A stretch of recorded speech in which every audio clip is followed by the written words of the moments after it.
She left it on the table. At first, I didn't even notice it. I was too busy clearing the remnants of breakfast, a half-empty coffee cup, a plate smeared with jam.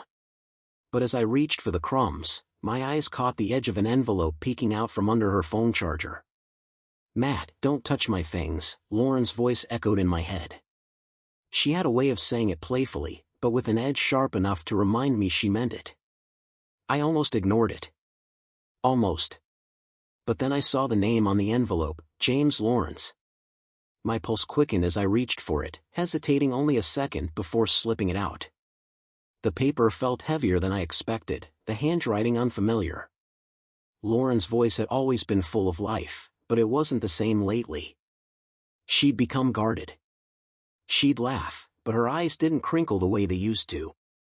There was a stiffness to her smile that made it feel like it was aimed at someone else, not me.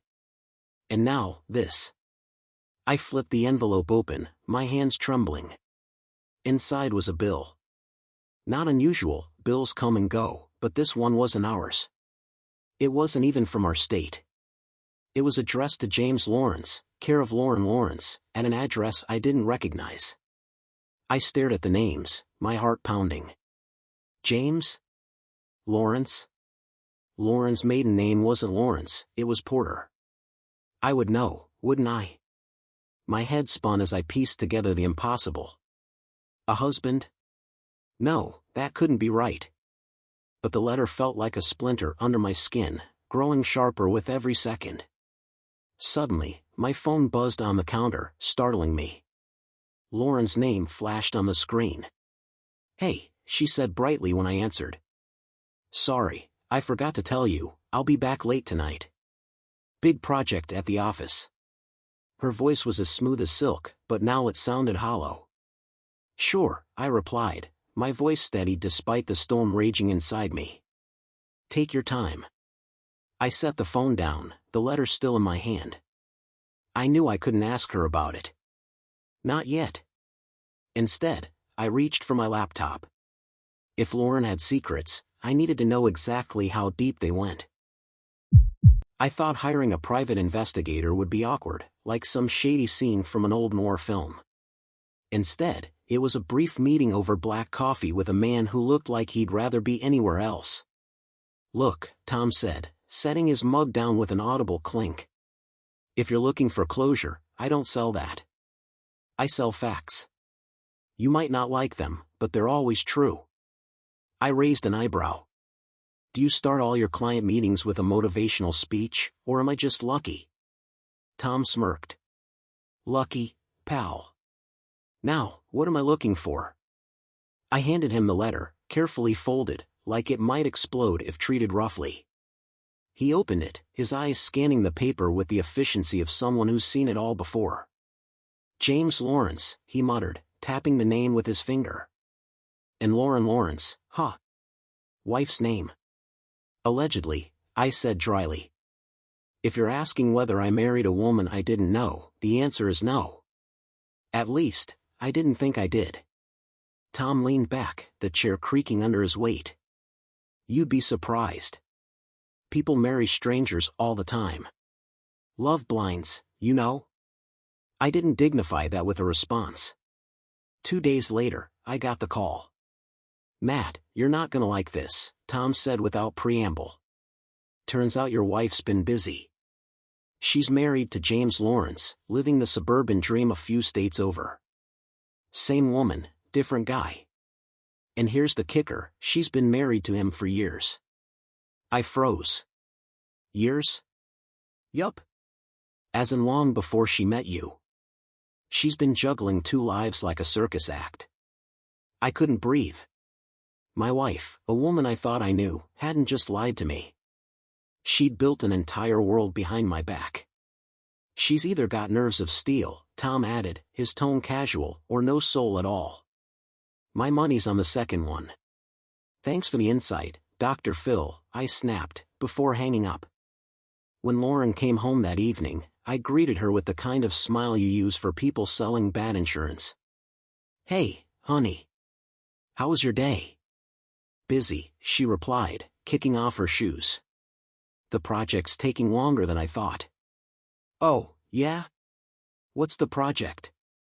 Keeping two husbands from finding out about each other? The air between us froze. She turned to me, her smile faltering. What's that supposed to mean? Oh, nothing, I said, pouring a glass of wine, her favorite, Malbec, because I'm thoughtful like that.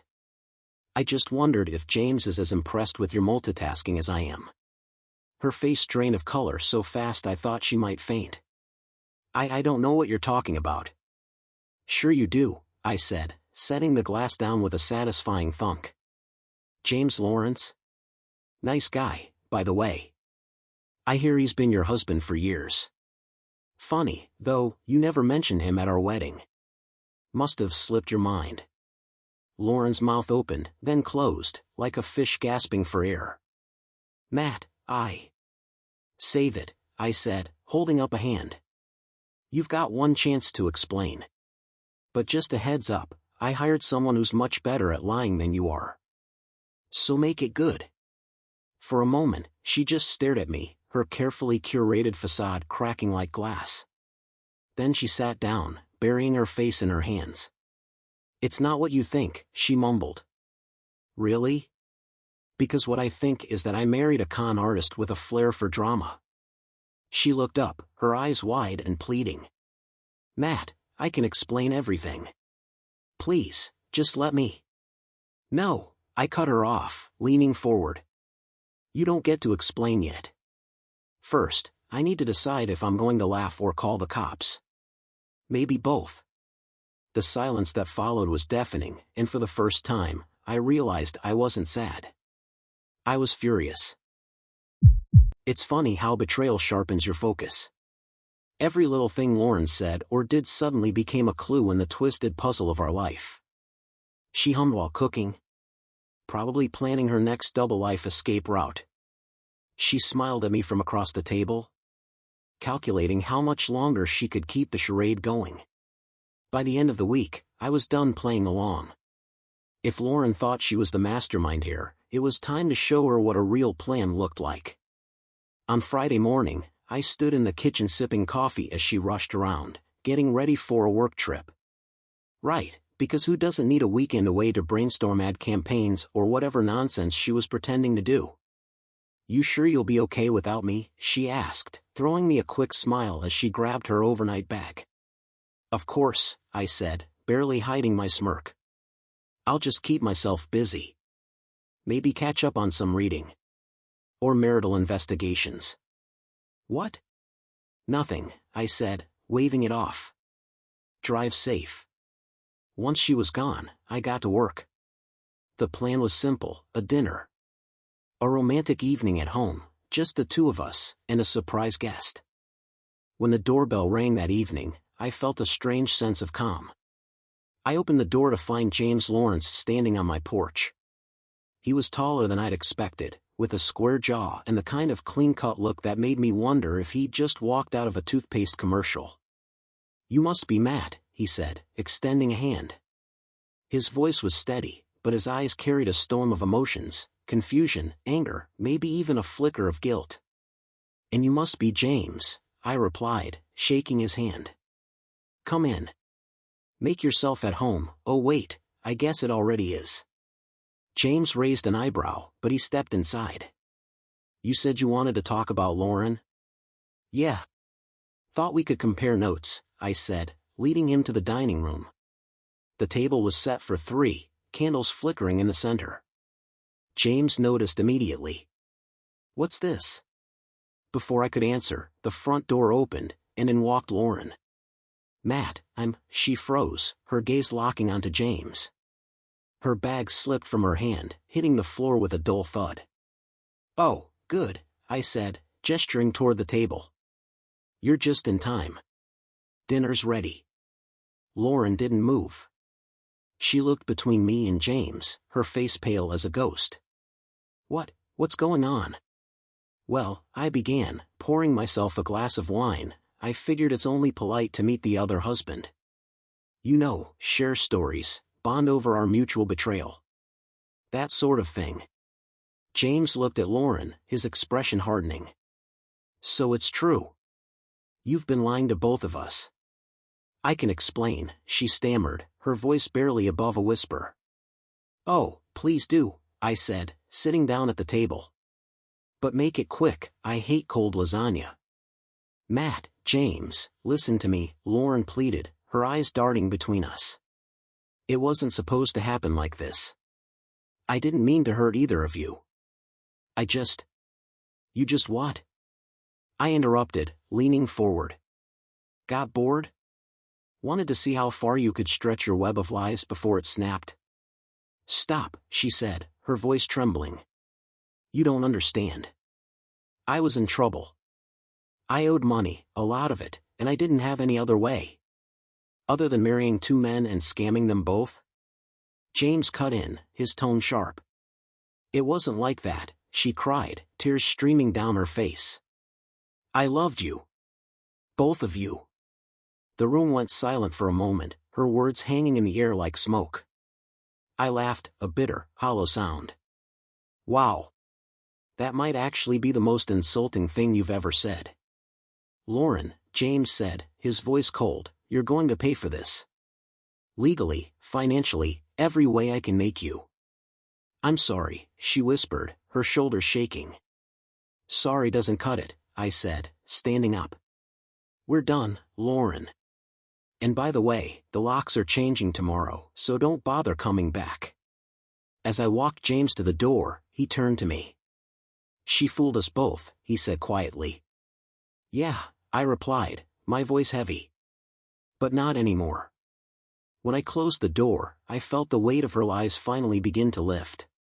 It wasn't over, not yet. But for the first time, I could see the end of her game, and it wasn't going to end in her favor. After James left, the house felt emptier than it ever had. Loran sat at the dining table, her head in her hands, the flickering candlelight casting her shadow across the wall. I leaned against the counter, watching her silently. For all her manipulations, all her lies, she didn't look like the cunning schemer I'd imagined. She looked small. What now? She asked finally, her voice barely audible. That's up to you, I replied coldly. You can walk out that door and figure out how to clean up your mess, or you can stay here and try to spin another story. But I'm done listening. Matt, please, she said, looking up at me with tear-streaked cheeks. I didn't mean for it to go this far. I didn't mean to hurt you. Stop, I said, raising a hand. You don't get to play the victim here. You lied to me. You lied to James. You made your choices, Loran. Now you live with them. Her lips trembled, but she didn't argue. I picked up her bag from the floor and set it on the chair beside her. Pack whatever you need, I said. You've got until tomorrow morning to get out. She stared at me for a moment, like she was waiting for me to soften, to change my mind. But I didn't. I couldn't. Loran left that night. I didn't watch her go. I didn't want to see the car pull out of the driveway or hear the echo of the door slamming shut. Instead, I sat on the couch, staring at the empty space where she used to sit, wondering how someone I loved so deeply could turn out to be such a stranger. For days, the house was unnervingly quiet. I spent hours replaying everything in my mind, searching for the moment when it had all started to unravel. Had I missed the signs? Had I ignored the truth because it was easier to believe the lie? Tom called a week later. Thought you'd want to know, he said, his tone neutral. Your ex? She's in deep. James is suing her for fraud, and from what I've heard, she's drowning in debt. Good for him, I said, the words coming out harsher than I intended. What about you? Tom asked. I'm done, I replied firmly. She's not my problem anymore. It took months to feel normal again, though normal had a different meaning now. I sold the house, too many ghosts in the walls, and moved to a small apartment in the city. It wasn't much, but it was mine, untouched by her lies. I adopted a dog, a scrappy mutt with a wagging tail and too much energy. He didn't care about the past or the scars I carried. He just wanted walks and belly rubs. Somehow, that simplicity was comforting. I started photographing again, something I hadn't done in years. There was a quiet honesty in capturing the world through a lens, a stark contrast to the life I'd been living. One day, while walking through the park, I spotted a couple sitting on a bench, their hands intertwined. They were laughing, their heads close together, and for a brief moment, I felt a pang of something, nostalgia, maybe, or regret. But it passed. Because I knew now that trust wasn't just a foundation, it was everything. And the next time I gave it to someone, it wouldn't be wasted. As for Loran, I never heard from her again. Tom said she moved to a smaller town, trying to rebuild whatever she had left. But that was her story to tell, not mine. Mine was just beginning. Subscribe to never miss a new story and discover even more captivating tales.